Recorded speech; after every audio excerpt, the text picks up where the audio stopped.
কালকে কী গাছ কিনেছি তোমরা সেটা ভালো করে দেখুনি, আজ দেখিয়ে দিলাম।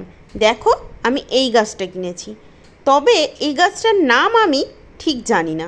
তোমরা কেউ জানলে কমেন্ট বক্সে কমেন্ট করে জানিয়ে দিও।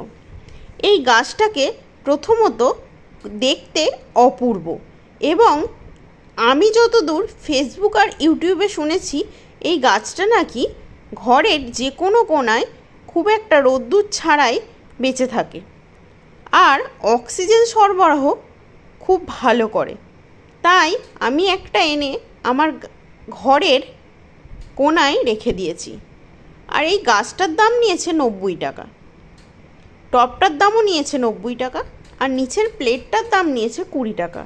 আর পাথরগুলো বাড়িতে ছিল, তবে হ্যাঁ, পাথরগুলো আমি কালারিং করব। কালারিং করে তোমাদের আবারও ভিডিওতে দেখাবো। বন্ধুরা, তোমাদের এই গাছটা কেমন লাগলো আমাকে জানিও কমেন্ট করে।